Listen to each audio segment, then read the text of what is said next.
Honourable member Shri Sushil Kumar Singh ji.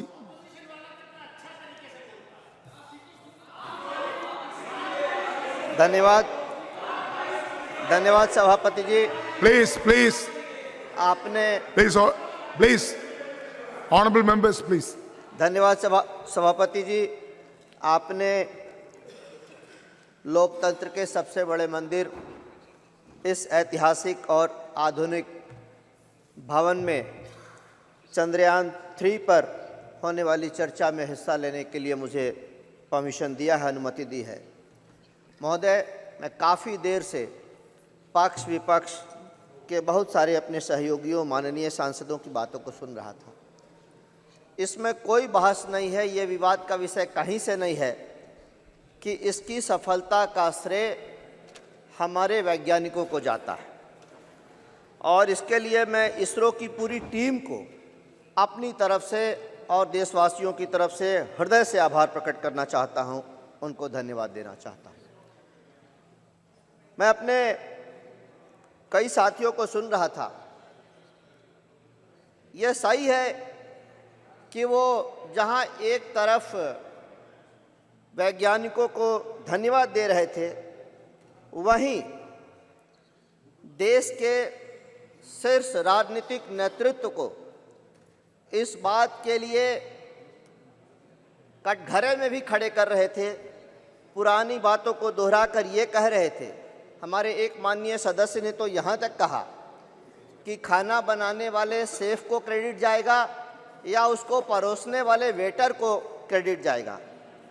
वो माननीय सदस्य अभी उपस्थित नहीं है, लेकिन मैं कहना चाहता हूं महोदय कि ये सही है कि कोई भी अनुसंधान, कोई रिसर्च वैज्ञानिक ही करते हैं और आगे भी वही करेंगे, लेकिन उनको अनुसंधान के लिए जो साधन संसाधन चाहिए, उनको अनुसंधान करने के लिए जो बजट चाहिए, जो धन चाहिए, साथ साथ उनको जो मोरल सपोर्ट चाहिए, नैतिक समर्थन चाहिए, वो कौन देगा?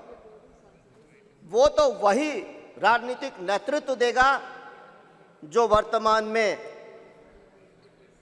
देश का नेतृत्व कर रहा है। महोदय, ज़्यादा नहीं, मैं 2 उदाहरण देकर अपनी बात को ख़त्म करना चाहूँगा। पहला, देश के वैज्ञानिकों ने अनुसंधान करके काफ़ी पहले अणु बम तैयार कर लिया था, लेकिन विदेशी शक्तियों के दबाव में, दुनिया की ताकतवर देशों के भय से उसका परीक्षण करने की हिम्मत अटल जी की सरकार के पहले कोई नहीं कर रहा था। अटल जी ने यह हिम्मत दिखाई, पोखरण का सफल परीक्षण हुआ। तो मैं उन सदस्यों से पूछना चाहता हूं कि आप क्रेडिट किसको देंगे? दूसरी बात मैं कहना चाहता हूं महोदय कि दुनिया का इतिहास है कि हर 100 साल के अंतराल पर कोई न कोई महामारी किसी न किसी रूप में आती है और 2020 में ठीक उसी प्रकार से कोविड की महामारी भी आई। और उसके पहले का भी इतिहास यही है कि जब जब कोई महामारी इस देश के अंदर आई, तब उस महामारी के लगभग 20 से 25 साल के बाद उससे बचाव के लिए टीके आए। और वो टीके कहाँ से आए? विदेशों से आए। लेकिन इस बार जब 2020 में कोविड की महामारी आई, जो एपिडेमिक आया, 1 साल के अंदर देश ने एक नहीं, देश के वैज्ञानिकों ने एक नहीं 2-2 टीकों का निर्माण किया अपने अनुसंधान की ताकत पे, बल पे, उसके आधार पे। मैं पूछना चाहता हूं उन सदस्यों से कि इसका क्रेडिट आप किसको देना चाहेंगे?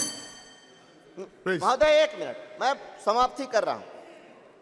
तो बहस का विषय यह नहीं है कि श्रेय किसको जाना चाहिए।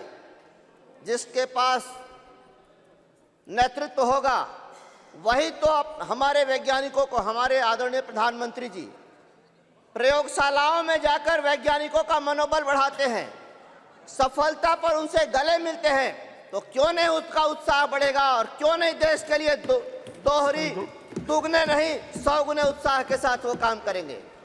ये बहस, ये चर्चा राजनीतिक बहस का नहीं, क्रेडिट लेने की होड़ का नहीं था, लेकिन कुछ सदस्यों ने जब ये बात कह दी तो मुझे इस बात को कहना पड़ा इस सदन में कि इसका श्रेय वैज्ञानिकों को जाता है।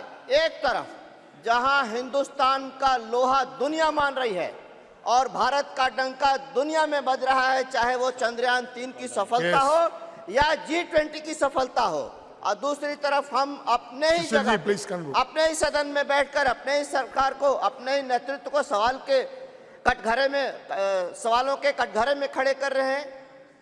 महोदय, Please मैं conclude. कहना चाहूंगा, फिर से ये कहना चाहूंगा कि हमारे वैज्ञानिकों को जो मोरल सपोर्ट, जो राजनीतिक और समर्थन, जो नीतिगत समर्थन उनको मिलना चाहिए, उसी के आधार पर ये सफलताएं हुई है।